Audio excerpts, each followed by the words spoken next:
Hello everyone, it's Colby. Welcome to Excited Caves D&D discussions where my buddy Philip and I go over all things D&D. This time all about Dragonborn. Hope you like it. Like and subscribe. Let's get into it. We're going to talk about some races from the player's handbook.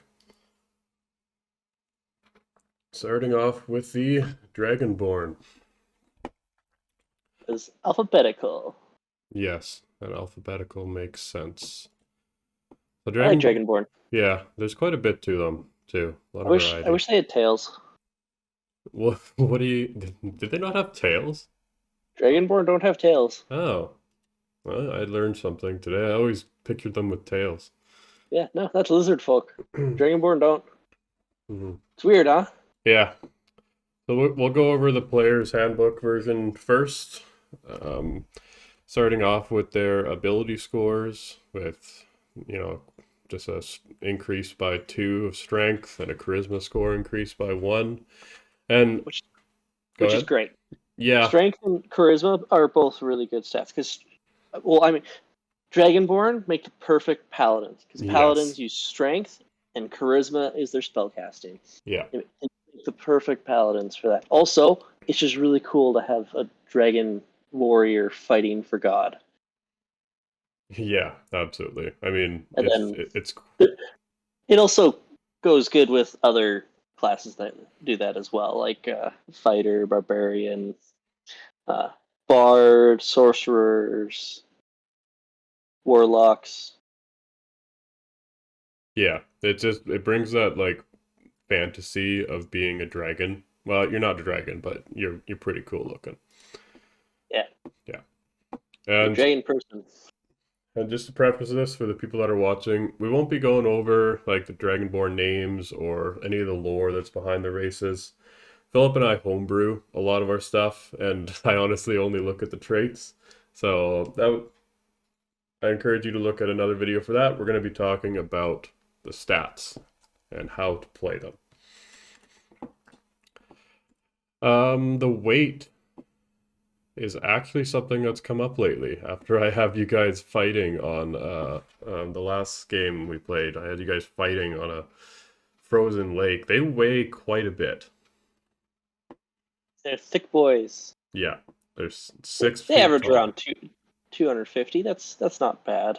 Yeah, It, they're it it's just a person that has scales. Like, they're chunky as well, aren't they oh, thick? depends on the dragonborn.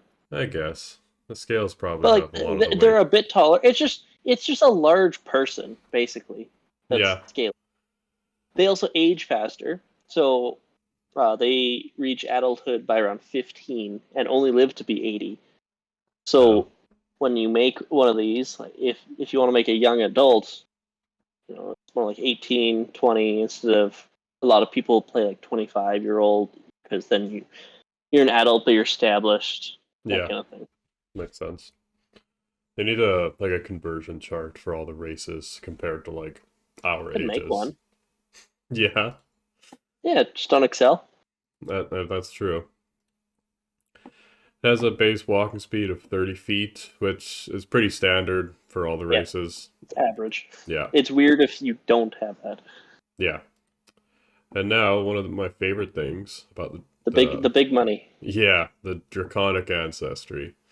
So when you choose a Dragonborn, you can become either one of the chromatic or metallic dragons, at least from the player's handbook. We'll talk about the variation from Fizbins after this.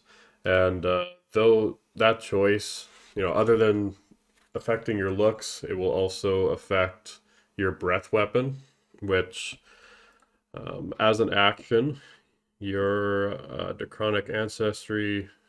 Okay. When you use your breath weapon, each creature in the area of the exhalation must make a saving throw, the type of which is determined by your Draconic Ancestry. The DC for this saving throw equals 8 plus your Constitution modifier plus your proficiency bonus. So it does scale nicely. And Also, it's not a spell, it's your constitution. So it's you inherently, which is much different than most things of this nature and elemental based things. Most are not anything to do with your con. yeah. So a creature takes 2d6 damage on a failed save or half as much. And then again, it's like it scales to 3d6 at 6th level, 4d6 at 11th, and 5d6 at 16th. Yeah. Well, and you regain it after short rest or long rest. And it's half damage on a successful save. So it's almost guaranteed damage. Yeah. And, if you choose some of the, if you choose black, blue, brass, bronze, or copper, it's not a cone, it's a line. And then if you choose gold, green, red, silver, white, it's a cone. So there's a nice bit of versatility there, and actually like player choice. Yeah. On The other top, thing is, you can't get cold or poison in a line, and you can't get lightning or acid in a cone. Fire's the only one that does both. and I guess that makes sense. Lightning is probably not something that goes in a cone. It's more of a Acid could, though. Yeah, that's true. And poison could go in a line. Mhm. But I'm fine with it not. Like it's fine. Lightning absolutely needs to be a line because you're just shooting a lightning bolt out of your mouth. Yeah, like a Godzilla or something like that. It also affects if it's a dexterity save or a con save. You can see what it looks like on the screen right now. Not going to go over all of those individual Yeah. ones. Well, there's only 3 that aren't dex saves, and they're poison and cold. And it's Yeah. only 3 because there's silver and white if you want to be a good guy or a bad guy. Yeah. So, and it's just because poison and cold, it's like a cloud that comes out from you that you inhale, and that's what hurts you. Okay. It's not dodging it like with fire. Yeah, makes sense. It's a cloud, you can't dodge it. So you're just resisting it. Yeah. And speaking of resistance, you have resistance to the damage type associated with your Draconic Ancestry. So Yeah. if you really want to min-max, obviously fire. Yeah. Just with D&D Well, and all the spells. There's just more fire than anything else in this game. However, it also goes against min-maxing to take fire because there's also a lot more monsters that have resistance and immunity to fire than any other type. So it goes both ways. You'll have resistance, but people have resistance against you as well. So it works as a double-edged sword for you there. However, personally, I'd rather be able to deal a lot of damage than resist damage. Because if you can kill your enemy faster, he can't hurt you in the first place. Yeah. I guess it also kind of depends on how you want to play and what kind of campaign you're 100%. into. Well, and this ability is for the race, not a class. So if you're not a frontline person and you want to min-max, take a breath weapon that's a line, not a cone. Yeah. But if you're a paladin, take a cone. If you're a fighter, take a cone. Because you're going to be right up in their face. You don't need a line, but there might be 3 people in front of you. You can hit them all with a cone. You can't with a line. Yeah. But if you're 30 foot back, you could shoot a lightning bolt at them. Yeah, it makes sense. If you want to min-max. Mm-hmm. Personally, I just like picking based off what I picture in my head as my character, what color would look best, and then you just take the damage type based off what color you want, not pick the color based off what damage you want. Yeah, and also consider, maybe like I've played a campaign in your when you were DMing, and you actually made that different or like metallic or chromatic. One was evil, one was good. So like there's also some that's also in the lore of D&D, so I just kept that. Yeah, makes sense. Where chromatic dragons are evil and metallic are good, because chromatic follow Tiamat, metallic follow Bahamut. Yeah. You can do whatever you want, but if your DM has that in it, it's a nice bit of roleplay. You can also speak Common and Draconic. Draconic is honestly a very helpful language to know. Dragons is in the name, so there's a lot of dragons in D&D. Yeah, I like dragons. Dragons are fun. Mm-hmm. It's half of the name. Yeah, absolutely. So that's the player handbook stuff, right? And then it's the Fizbins. Or did you talk about languages? Yeah, we just talked about language. Yes, but did I remember? It No. was like half a minute ago. Yeah, it's because I scrolled down and then I scrolled back up Mm, because I was looking at chromatic languages and I was like, oh, languages. yeah, the whole Yeah. Look, I'm scroll good at things. scrolling. Yeah. Yeah. So there's been added some interesting new mechanics to Dragonborn, which I really like. Um, Starting off with the new Chromatic Dragonborn. Um, this time, following a lot of changes with D&D where they don't really define the races by the ability scores.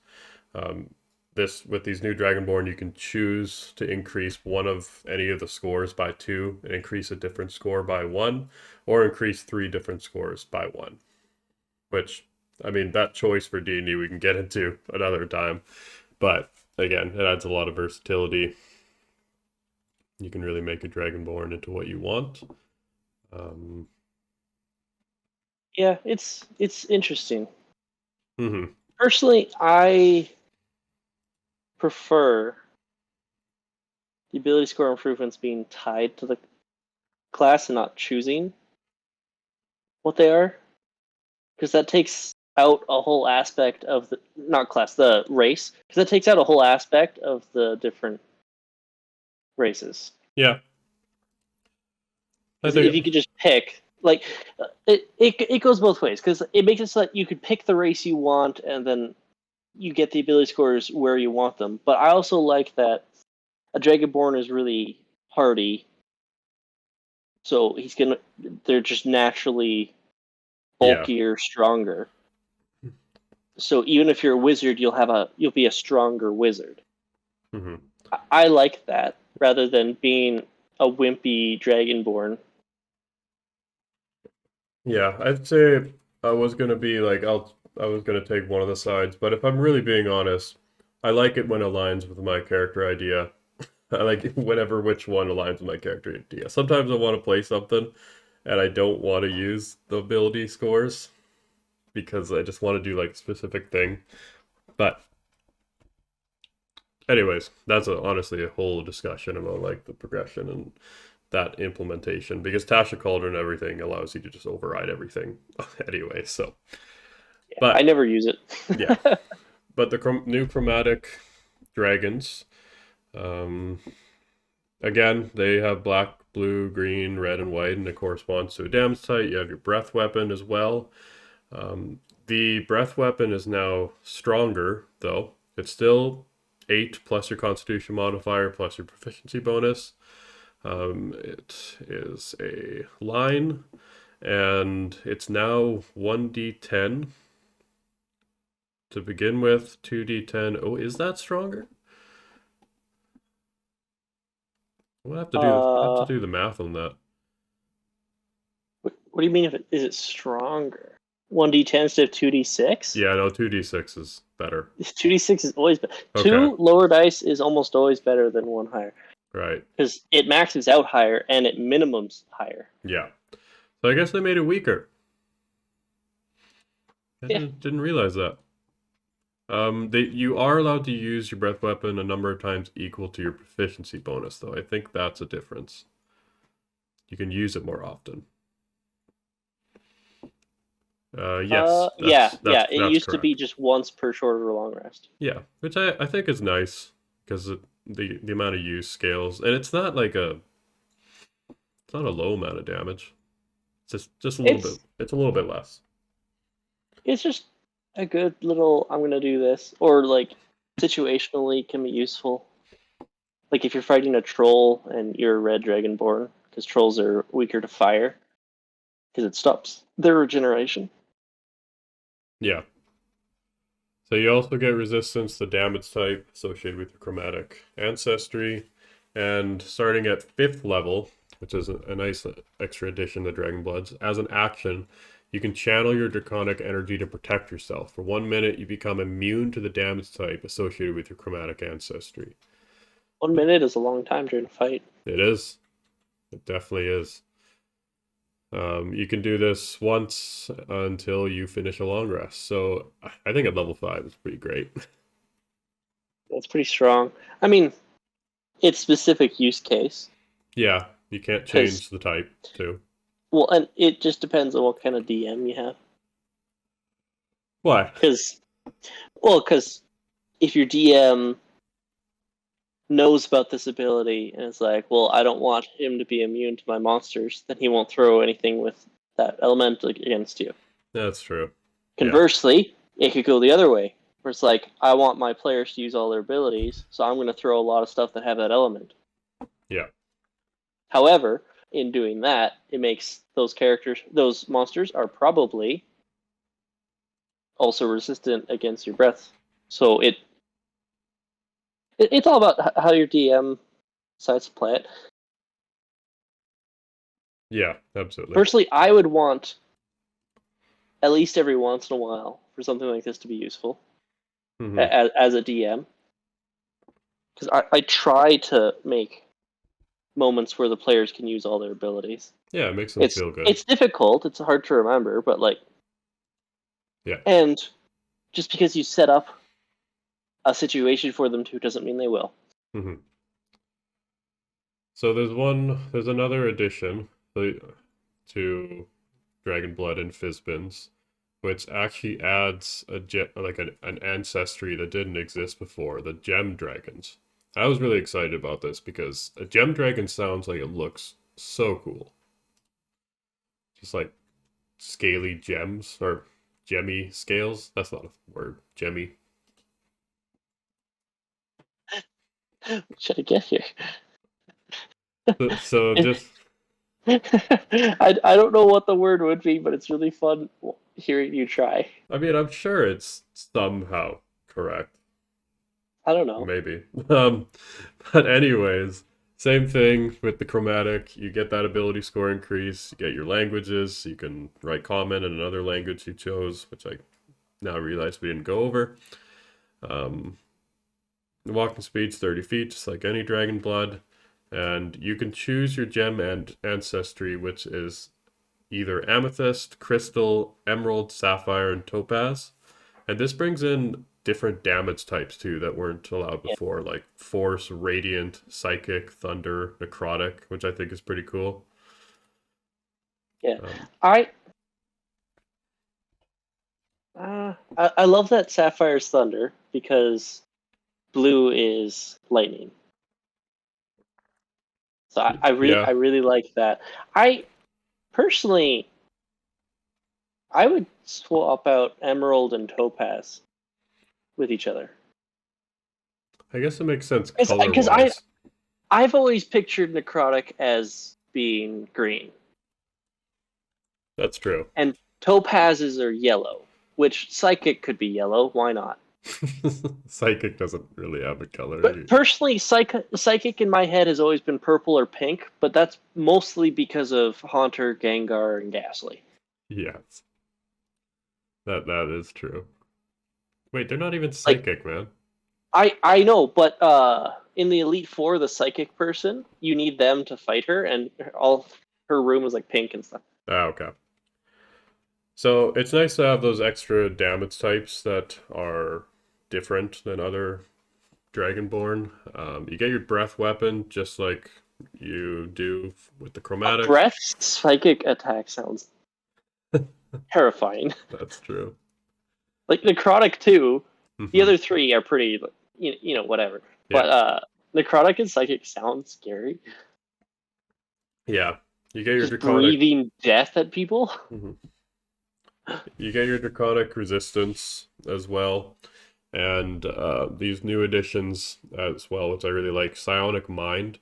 You can send telepathic messages to any creature you can see within 30 feet of you. Basically, message, but always have it. And well, I guess message is a cantrip, but you also don't need to share a language with the creature for it to understand these messages, which is super nice. And Yeah, then that at is nice. yeah, and then at 5th level you get Gem Flight, which means you can use a bonus action, not an action, at 5th level to manifest spectral wings on your body that last for 1 minute. You gain a flying speed equal to your walking speed. That is so strong. Yeah, it's great, and it just sounds awesome too. You Like, have it only lasts for a minute, but a minute of flying speed is still really good. yeah, you can do it once per long rest. It's not based on your proficiency, so it's not like overpowered. It's for those awesome moments where you sprout spectral wings and fly around. I kind of wish that the wings were like made of gems, not spectral, but that's just me. Yeah, I guess that would maybe sound a little bit weird if they were like something physical, right? Because they're not Yeah, permanent. I know. I don't know. Where did spectral come into the mix here? I don't know. You know what I mean? Like, it just kind of comes out of nowhere. Mm-hmm. So the last one coming from Fizbins is Metallic Dragonborn. Same thing with ability scores. Same thing with language. Creature type, size, speed. Same. Same metallic ancestries. Brass, bronze, copper, gold, and silver. And the same new breath weapon. This one's in a cone. That's a dexterity saving throw. Um, Same draconic resistance. I don't want to repeat myself too much with these Dragonborn. But the new thing to metallic is the metallic breath weapon. At 5th level, you gain a second breath weapon. So when you take the attack action on your turn, you can replace one of your attacks with an exhalation in a 15-foot cone. Save DC for this breath is 8 plus your Constitution modifier plus your proficiency bonus. Whenever you use this trait, choose 1. How do you pronounce it? Is that innervating? Innervating? Innervating breath. Innervating breath. Each creature in the cone must succeed on a Constitution saving throw or become incapacitated until the start of your next turn. Super helpful. Repulsion breath. Each creature in the cone must succeed on a Strength saving throw or be pushed 20 feet away from you and be knocked prone. Also great. I like this. It's just an upgraded breath attack specifically for metallic. Yeah. I wish that they also had one for chromatic. It's like I like gem. It's just weird that they went with gem and metallic and not chromatic. Like, they just kind of, yeah. Yeah. I guess that's true. You know what I mean? Yeah. This breath weapon doesn't do damage. It's just that extra effect. But the nice thing is that you can replace one of your attacks. So if you have extra attack, you can still do an attack. It's not going to take up your whole action. Which is good. Yeah, absolutely. For any martial. Oh no, classes. there is chromatic. You just didn't talk about it. What do you mean? Oh no, I'm just being stupid again. Yeah, I just wish that the chromatic was the upgraded breath weapon. That's what I was trying to get at before. Ah, I see. Because the chromatic, you just become immune.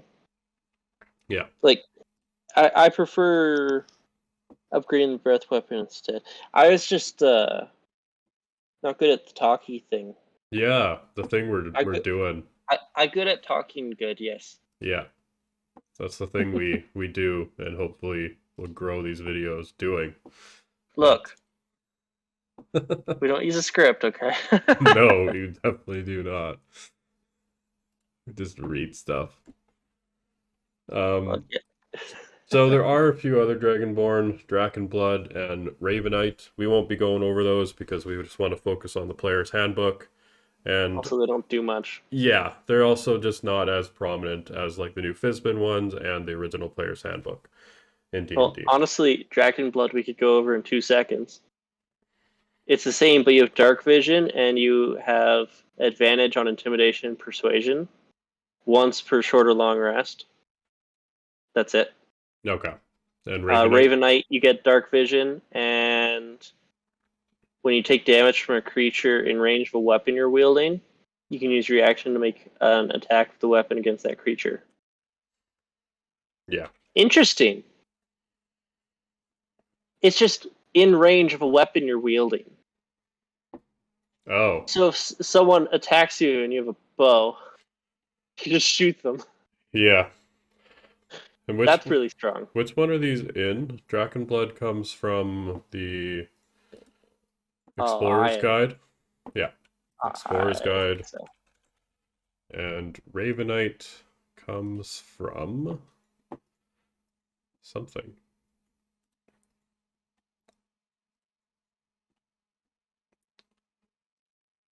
Oh, also Explorer's Guide. Perfect. I mean, they look like the exact same. So. Yeah. Boom, we covered the Explorer's Guide to wield them at once, too. Yeah, look at that. Yeah, we are all-encompassing. They just do everything that the regular one does, except you get dark vision and a little buff, which is nice. Dark vision is useful. It's weird to me that Dragonborn don't get it, because dragons, like, a lot of the time have true sight and blind sense. Like, yeah.